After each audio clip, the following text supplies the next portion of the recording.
Carolyn Nichols, certified holistic nutritionist here at the Energy Shack to give you truths that you need to know about gut health. So there's lots of studies out there, information all about the connection between the brain and the gut. Is the gut the second brain, and why is this so? I want to make it really simple for you today. In fact, if you want to have a strong immune system, there is a huge connection between your mind, your brain, how it functions, and your stomach, gut, and your digestive system.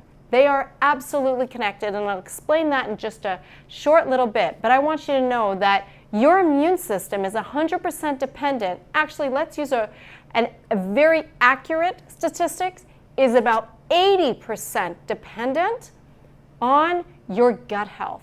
Strong immune system needs a very healthy gut system. Why is that? Because about 80% of your white blood cells, and I'm talking about your T cells, your B cells, all of those wonderful cells that help to keep your immune system strong, that make up your immune system, lie within your gut. That's the truth, about 80%. Can you imagine? In your stomach, in your intestinal tract, especially in that interepithelial tissue, lining in those crevices, is your white blood cells fighting diseases. So, how important is it then that you need to keep your intestinal tract very clean, very healthy? Very important. A couple things that you need to know on how to make sure to do that. You do not want food rotting and putrefying in an area where you're trying to create good bacterial flora. Why do you need good bacterial flora? Because the good probiotics that your body produces pretty much all by itself helps to create the environment for the white blood cells to do their job. There is such a huge connection between the two. So it's so important that you have the good bacterial flora. So you do not want to consume food that rots and putrefies inside your intestinal tract. What foods rot and putrefy in the intestinal tract? The reality is that any animal products take 24 to 72 hours to digest in the small intestinal tract, and while it's digesting, because meat in a warm environment for that long will rot and putrefy. So that, number one, any animal products while digesting is not going to create a good environment for that bacteria to grow, which then enables your immune system to be strong. So you do want to cut back or try to eliminate your animal products completely. That's number one.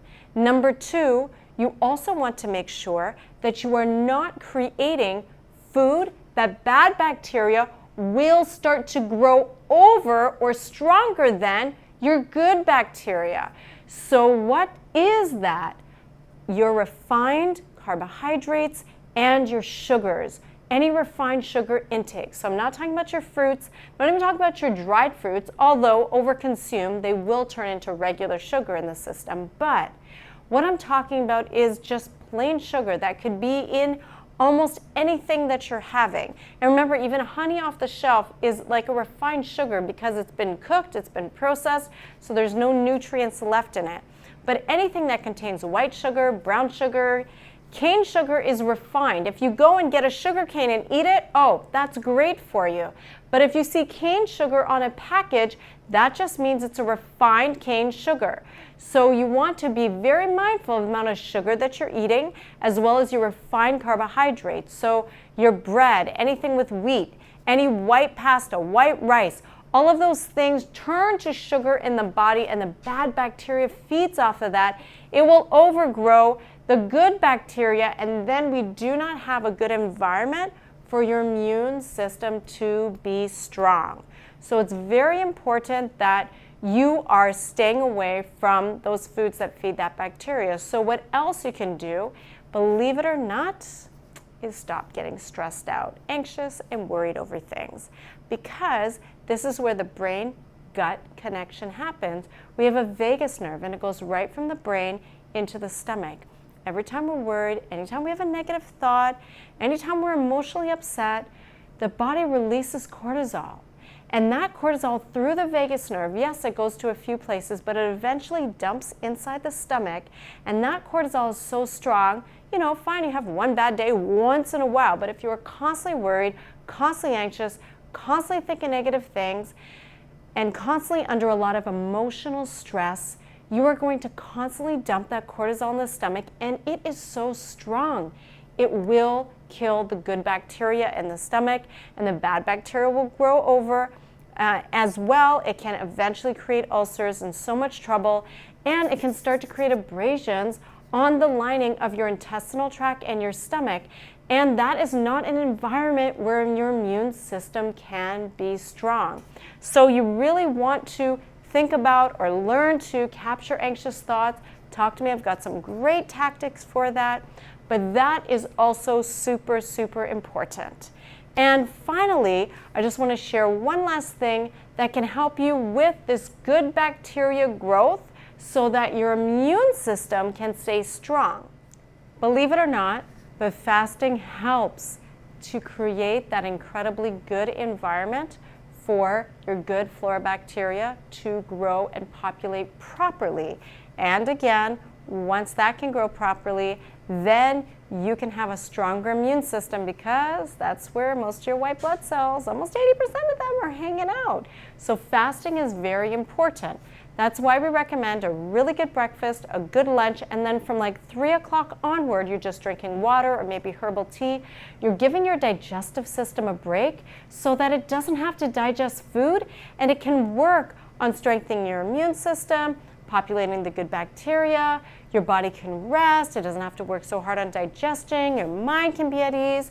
So it's very important that you try to do fasting for like 16 hours, starting at like about 3 o'clock, go until the morning. I don't recommend doing the fasting the other way, where you are not eating in the morning and starting at 12 o'clock. That's a disaster, because then you end up sleeping on food because you have your last meal at 6, 7, or 8 o'clock. Do it the other way. Big breakfast, good lunch, and fast through the evening. And whenever you can, just take a day or two and just take a break from food. Water, vegetable juice. You know, fasting helps to heal so many things. You shouldn't make a habit of fasting all the time. That can create other issues. But once a week, every couple weeks, once a month, just take a day or two and give your body a break. Let the flora bacteria grow. Let your immune system be strong. Don't worry about a thing. And you will have a wonderful, strong immune system.